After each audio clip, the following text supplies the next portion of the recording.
Hey guys, today we are talking about Acts chapter 16, verses 6 through 10.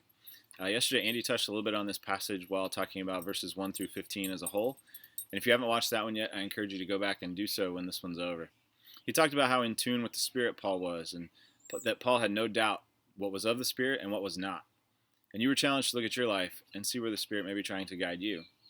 Today, for verses 6 through 10, I want to talk about the other people in the group, though Timothy and Silas. I love their reaction in verse 10. Let's read that again. It says, "And when Paul had seen the vision, immediately we sought to go into Macedonia, concluding that God had called us to preach the gospel to them."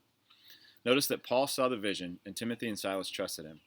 Judging by the rest of the passage, it seems that Timothy and Silas were aware of the Spirit promptings in regards to where to go and where not to go, but for some reason, only Paul saw this particular vision. Don't you think that it would have been easy for Timothy and Silas to question Paul, to maybe discuss things a little bit before going into Macedonia? Why here? Why now? Why didn't we get to see the vision?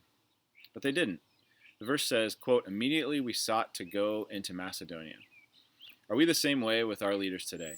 Do we trust that when they say they are making decisions led by the Holy Spirit, that it's actually true? I'm not just talking about church leadership. This could be in your home, with your friends, or maybe even in some of your jobs. Or do we question them because we feel God leading us in a different direction? Or maybe their vision seems too bold or too long. There's one aspect here that I haven't pointed out that probably made it easier for Timothy and Silas, and that is Paul's track record. If we think about Paul's recent past preaching the good news and their experience within these same verses about not entering a certain region, we can see why they immediately would trust Paul's vision. I encourage you to think about the track record of the people you are willing to follow. Do they have a history of leading you into trouble? Do they have a history of only going halfway with things? Have they shown a faithfulness to God in both good times and bad, an unwavering dedication to the Father? So today my challenge is simply that you take a moment and review the track record of the people leading you during this time. Your job, your family, your church. Is it worthy of your trust now?